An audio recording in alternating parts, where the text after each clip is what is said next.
Let's create a new inspection for a customer.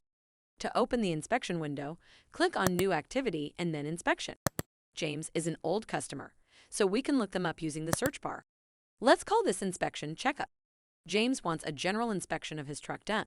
Click on General Inspection. It seems his truck's headlights and taillights are broken. Let's mark it as a priority. The wipers are not in perfect condition, but they'll work. Let's save this inspection. You can do a detailed inspection for your customers. You can also create custom templates and save them for later. If you are using OBD scanners, you can add diagnostic codes here. James' car has half a tank of gas and has 80,000 miles on it. You can attach pictures of the fuel gauge and odometer if you want.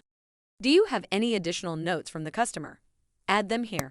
Click on Generate DVI to save this inspection. Sign here to complete your inspection. You can view the inspection summary here. Your inspection is now complete.